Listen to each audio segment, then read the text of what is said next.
Et c'est parti pour un petit tirage du 19 novembre. Comme ça, ça nous fera un petit tirage là pour le week-end et les énergies globales. Donc, vendredi 19 novembre, j'ai le valet de bâton qui s'est envolé. Qu'est-ce qu'on a pour aujourd'hui? Alors, j'espère que vous allez bien. Moi, ça va. J'ai fait plein de trucs ce matin.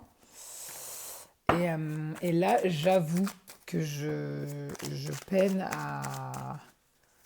à finir quelque chose qui me fait peur parce que c'est nouveau. Mais je vais y arriver parce que je suis têtue. Et en fait, ce que je vais faire, c'est que je vais attendre que ça m'ait l'air moins gros euh, pour, euh, pour le faire. Donc parfois, quand tu regardes des trucs, tu as l'impression que c'est une montagne.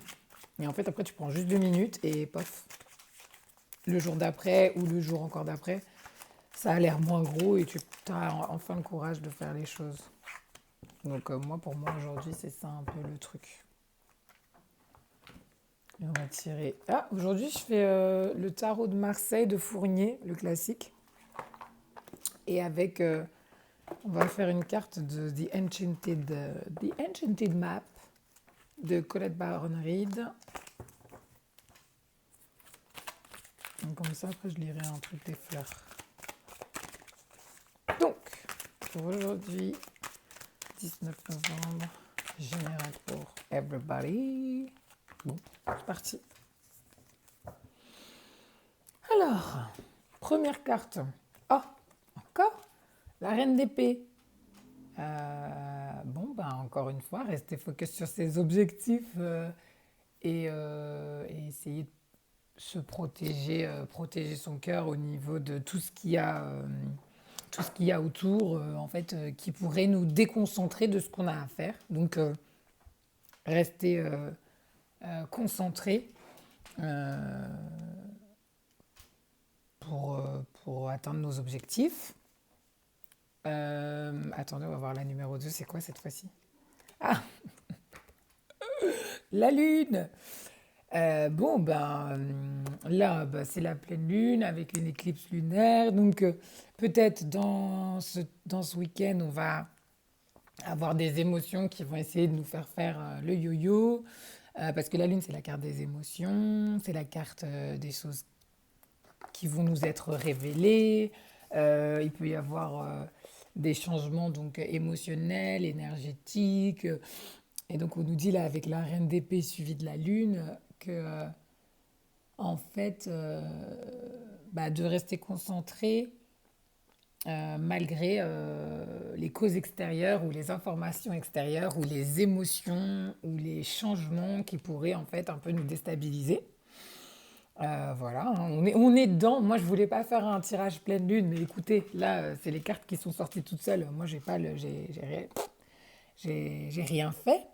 Et c'est aussi, ça peut être aussi l'émergence de bonnes nouvelles, de choses auxquelles on ne s'attendait pas, parce que c'est pas forcément négatif. Aussi la découverte de nouvelles aptitudes émotionnelles qu'on aurait. Ça veut dire des trucs où d'habitude, comme je disais, on réagirait toujours de la même manière. Et puis là, ça s'éclaircit. On a eu le temps de réfléchir, de laisser les choses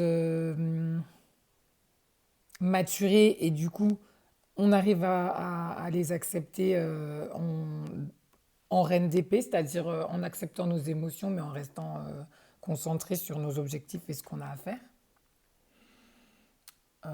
Voilà pour ces deux cartes, hein. Qu'est-ce qu'on a en The Enchanted Map? Wide Open.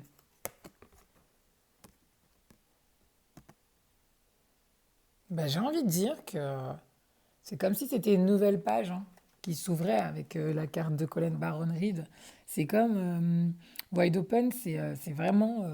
là, elle a un papillon devant elle qui arrive dans la nuit. Elle est sur le rebord d'une falaise. Et j'ai envie de dire que passer après cette reine d'épée et cette lune, c'est comme si le monde s'ouvre à nous sur des nouvelles, sur de la nouveauté. Donc je vais regarder le 42. Qu'est-ce qu'ils mettent?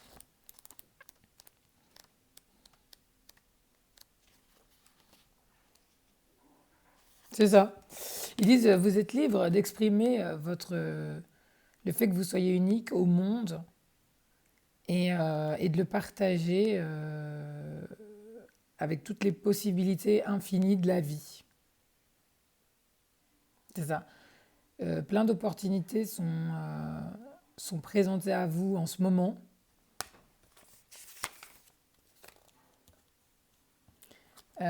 Cette carte vous explique que vous êtes capable en ce moment de manifester vos rêves et que vos buts ne sont vraiment pas loin. Ne restez pas, ne restez pas petit et contracté. Euh, à la place de ça, euh, agrandissez vos horizons encore plus loin que ce que vous croyez euh, pour ne jamais vous limiter. Vous avez une voix unique qui ne demande qu'à être exprimée, qui ne demande qu'à s'exprimer dans le monde. L'univers vous supporte dans vos nouvelles idées et approches en ce moment. Donc parlez haut, parlez fort.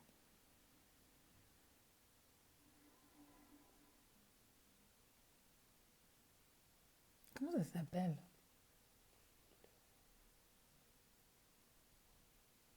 Cette carte, en fait, c'est la carte de celui qu'on va trouver farfelu, mais qui va s'exprimer librement par rapport à toutes les possibilités qui s'offrent à lui, en fait.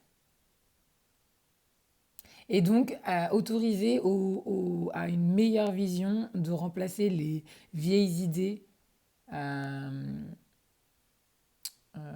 avec vos rêves et qu'ils soient toujours des très très grands et beaux rêves.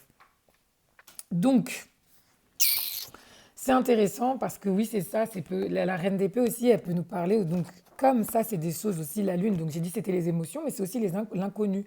Et c'est aussi les choses cachées, les choses qu'on ne voit pas et donc qui vont émerger, etc. Donc ça se trouve, en fait, il ne faut pas être déstabilisé par toutes ces choses qui vont, comme je disais, émerger.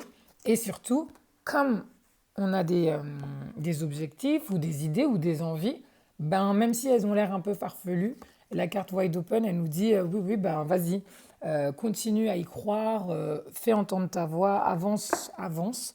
Et c'est pas mal du tout pour un 19 novembre où je pense que les gens, en fait, là, on ne sait toujours pas comment on va être mangé, à quelle sauce, avec toujours cette histoire de maladie au-dessus de nous qui traîne. Et en gros, c'est hyper, voilà, c'est de dire, bon, bah voilà, on reste concentré, on avance, même si c'est un petit peu effrayant. Il ne faut pas être effrayé, en fait, d'avoir des envies, des perceptions, des nouvelles idées. Il faut prendre son temps et croire. Et croire, même si on a peur, faut avancer, faut continuer. Donc voilà pour aujourd'hui. Je vais vous faire une petite carte des fleurs parce que de Christine Sieur et Sophie Truand, les fleurs, mon oracle magique, comme ça. Ça sera celle que je vous lirai pour aujourd'hui. C'est marrant ces cartes.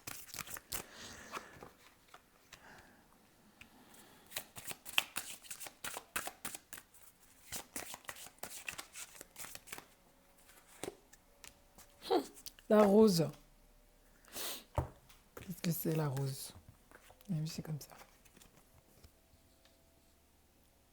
C'est trop beau. Est-ce que ce serait pas l'amour? 5.